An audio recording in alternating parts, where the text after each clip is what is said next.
beautiful. And I think the best man here, my brother, has a couple words he wants to say. All right.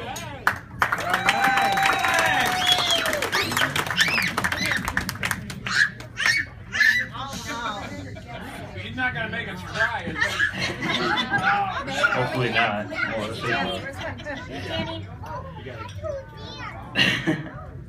for those of you who don't know me, my name is Alex, and I am the best man.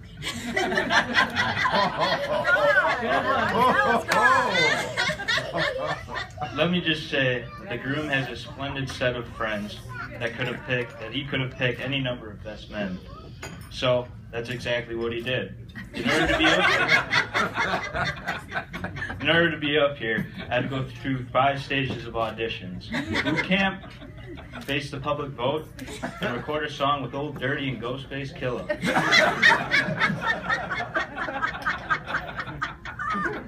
Being asked to be someone's best man is like being called up for jury duty. You really don't know you don't really want to do it, but you know you have to do it.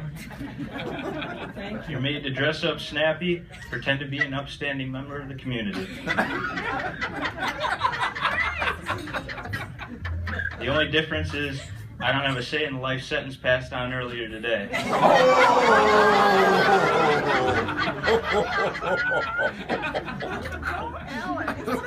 I don't believe in roasting the groom on a special day. Therefore, the speech won't contain anything controversial or embarrassing about Bill. Instead, I'll refer only to the pleasant and loving side of his character. Thank you and good night.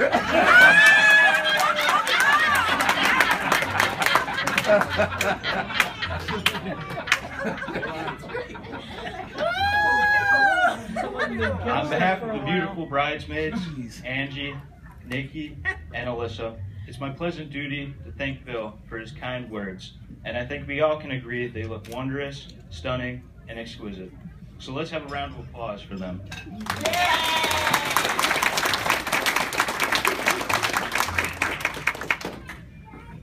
And of course, I couldn't forget about the radiantly gorgeous, beautiful bride on this day today. Ladies and gentlemen, let's give her one big round of applause. She deserves it.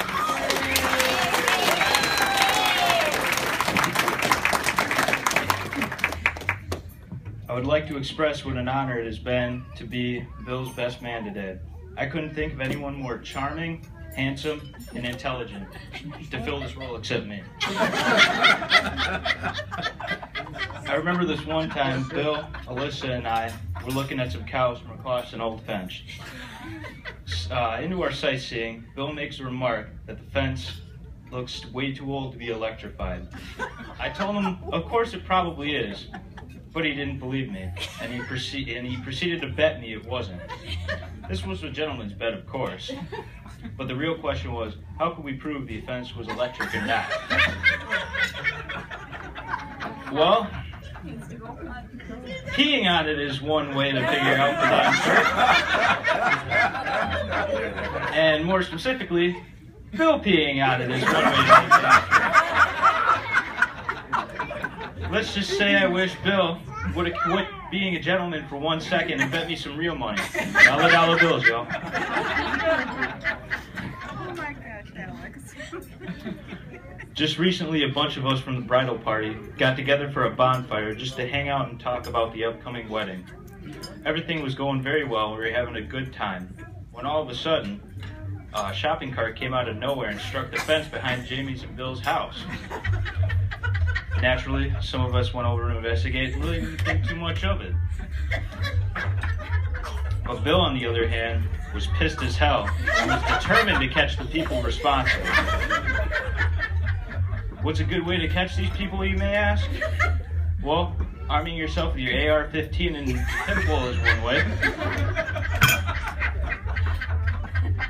Bill ran around the whole backyard on a mission to try to find these guys, but all to no avail. All I know is if I was one of these guys hiding out in the woods, I wouldn't want to ever come back to that house. Turns out it was some boys from Alyssa's high school. So I apologize on Bill's behalf, Alyssa. It seems that every boy in his high school is going to be too afraid to talk to the girl with a father who runs through the woods like Scarface with his pit bull.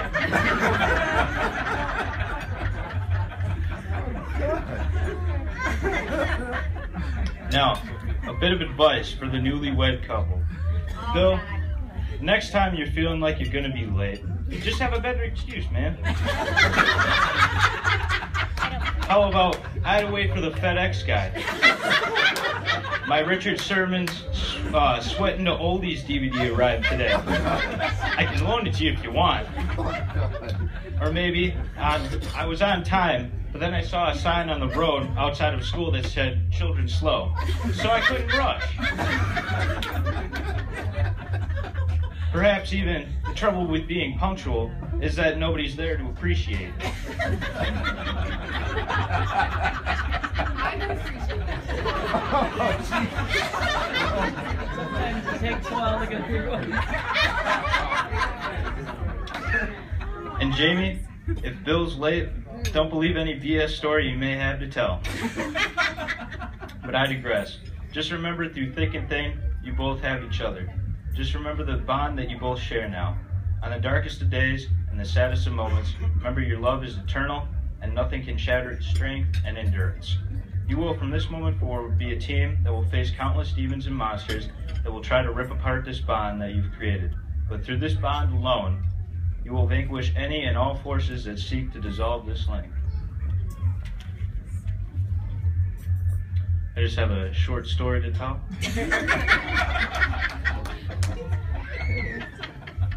One day a man came home from work, and his wife was very happy to see him. His wife sat down, and the husband had to tell the wife something very important. He wanted a divorce. The wife was very calm at first, asking why. The man avoided the question, and this made the wife very angry. They didn't talk for the rest of the night, but the man knew his wife was trying to figure out what happened to their marriage. The simple thing was the man was in love with another woman. He pitied her. The next day, he had written up a divorce document and showed it to his wife, but she just ripped it up. At this point, the woman was breaking out in tears, but to the man, this seemed to make the divorce more clear in his head. She had stayed up all night that night writing her divorce conditions. Her conditions were simple: to keep the marriage intact until their daughter was done with her exams in exactly 1 month. There was one other condition, though. She asked the man to recall how he carried her out of the bridal room on their wedding day. She requested for 1 month that he carry her out just like he did on the day of their wedding, every morning from their bedroom to their front door. He thought she was going crazy, and at this point, he agreed to her terms. The first day came, and they looked very clumsy as they walked from the bedroom. Their daughter was clapping behind them, very joyful to see Daddy carrying Mommy. The second day was much easier. She leaned into him and thought of her fragrance smelling lovely that day. He noticed that she wasn't young anymore. She had grown older. On the fourth day, when he lifted her up, he felt a sense of intimacy returning. He didn't tell the other woman about this at first, but perhaps that everyday workout was making him even stronger. He noticed one day, before the morning ritual, that she appeared to be thinner. She was bearing all of this pain from this ordeal deep down inside of her. Their daughter, on time, came into the room and hugged her mother. The man did as well, but didn't look for the fear of going back on the divorce. On the last day, the man could hardly move. He dropped her off at the door quickly and drove off. He arrived at the other woman's house to tell her the divorce was off. She slapped him, and he walked out as she was crying. He went to a floral shop on his way home and got a big bouquet that wrote, "I'll carry you out every morning until death do us part."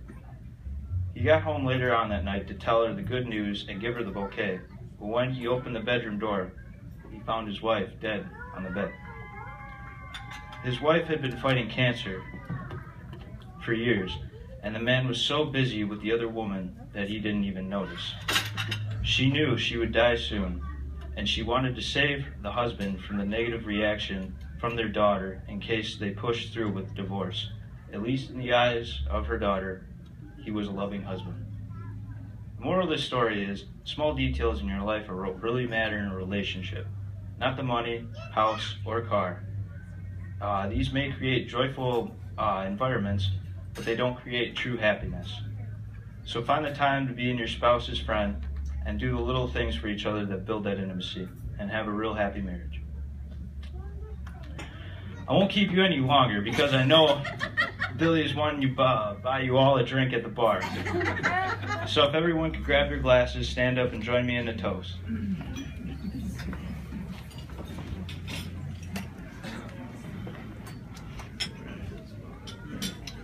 To Mr. and Mrs. William and Jamie Behringer, may many years of health and happiness, warm memories wash over the both of you in your life and long adventures together.